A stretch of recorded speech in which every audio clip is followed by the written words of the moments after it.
ಸಿಂಹಕ್ಕೆ ಪಾಠ ಕಲಿಸಿದ ಇಲಿ. ಒಂದು ದೊಡ್ಡ ಕಾಡಿತ್ತಂತೆ. ಅಲ್ಲೊಂದು ಭಯಂಕರ ಸಿಂಹ ಅಂತೆ.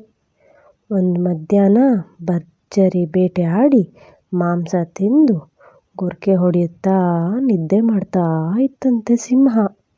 ಅದು ಮಲಗಿದ್ದ ಮರದಡಿ ಒಂದು ಬಿಲ ಇತ್ತಂತೆ. ಅದರಲ್ಲಿ ಸುಮಾರು ಇಲಿಗಳು ವಾಸ ಮಾಡ್ತಾ ಇದ್ವಂತೆ.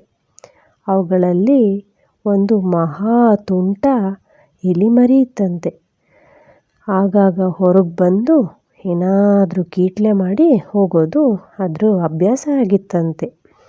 ಹೊರಗಡೆ ಸಿಂಹದ ಭಯಂಕರ ಗೊರಕೆಯಿಂದ ಈ ಇಲಿಮರಿ ನಿದ್ದೆ ಹಾಳಾಗ್ತಾ ಇತ್ತಂತೆ.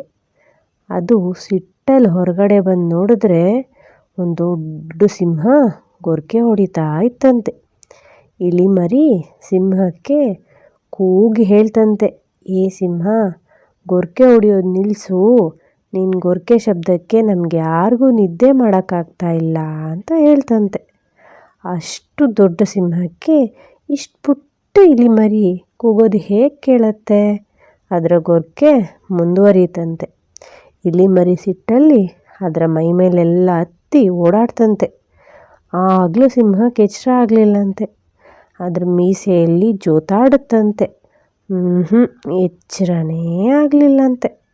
ಕೊನೆಗೆ ಕಿವಿ ಬಳಿ ಹೋಗಿ ಜೋರಾಗಿ ಕಚ್ಚುತ್ತಂತೆ. ಆಗ ಸಿಂಹಕ್ಕೆ ಸಣ್ಣದೊಂದು ಸೊಳ್ಳೆ ಕಚ್ಚಿದಾಗೆ ಆಗಿ ಎಚ್ಚರ ಆಗತ್ತಂತೆ. ಕಿವಿ ಹತ್ತ ಕೈ ತಗೊಂಡು ಹೋಗಿ ನೋಡಿದ್ರೆ ಪುಟ್ಟ ಇಲಿ ಅಂತೆ. ಸಿಟ್ಟಲ್ಲಿ ಸಿಂಹ ಅದನ್ನು ತನ್ನ ದೊಡ್ಡ ಬಾಯಿ ಹತ್ರ ತೊಗೊಂಡು ಹೋಗುತ್ತಂತೆ. ಇಲಿಗಾಗ ಭಯ ಆಗಿ ಗಡಗಡ ನಡುತ್ತಾ ಹೆದರುತ್ತಾ, ಪ್ಲೀಸ್ ನನ್ನ ಬಿಟ್ಬಿಡು, ಇನ್ನೊಂದು ಸಲ ನೀನು ಕಷ್ಟದಲ್ಲಿರುವಾಗ ಖಂಡಿತ ನಾನು ನಿನಗೆ ಸಹಾಯ ಮಾಡ್ತೀನಿ ಅಂತ ಹೇಳುತ್ತಂತೆ. ಇಲಿ ಮಾತು ಕೇಳಿ ಸಿಂಹಕ್ಕೆ ಜೋರು ನಗು ಬಂತಂತೆ. ನಕ್ಕೊಂಡು, ನನ್ನ ಮೀಸೆ ಅಷ್ಟು ಉದ್ದ ಇಲ್ಲ ನೀನು ನಂಗೆ ಸಹಾಯ ಮಾಡೋದಾ ಅಂಥೇಳಿ ನಗ್ತಾನೆ ಹೊಟ್ಟೆ ತುಂಬಿದ್ದಕ್ಕೋ ಕನಿಕರ ಬಂದಿದ್ದಕ್ಕೋ ಏನೋ ಇಲಿನ ತಿಂದೆ ಬಿಡ್ತಂತೆ. ಇದಾಗಿ ಸ್ವಲ್ಪ ದಿನಕ್ಕೆ ಬೇಟೆಗಾರನೊಬ್ಬ ಕಾಡಿಗೆ ಬಂದು ಬಲೆ ಹಾಕ್ತಾನಂತೆ. ಅದರಲ್ಲಿ ಸಿಂಹನೇ ಬಿದ್ದುಬಿಡುತ್ತಂತೆ. ಇದು ನಮ್ಮ ತರ್ಲೆ ಇಲಿ ಕಣ್ಣಿಗೆ ಬೀಳುತ್ತಂತೆ.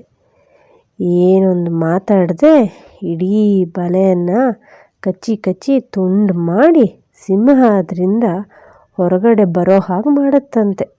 ಸಿಂಹಕ್ಕೆ ತಾನವತ್ತು ಮಾಡಿದ ಅಪಹಾಸ್ಯದ ನೆನಪಾಗಿ ಬೇಜಾರಾಗತ್ತಂತೆ. ಆ ಥರ ನಾನು ಇಲಿನ ನೋಡಿ ನಗಬಾರ್ದಿತ್ತು ಅಂತ ಅಂದ್ಕೊಳ್ಳುತ್ತಂತೆ. ಅದು ಆಮೇಲಿಂದ ಯಾವತ್ತೂ ತನಗಿಂತ ಚಿಕ್ಕವ್ರ ಬಗ್ಗೆ ಕೇವಲವಾಗಿ ಮಾತಾಡಲೇ ಇಲ್ವಂತೆ.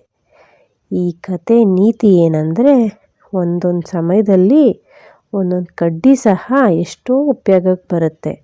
ಅದರಿಂದ ನಾವು ಯಾವುದನ್ನು ಕಡೆಗಣಿಸಬಾರ್ದು.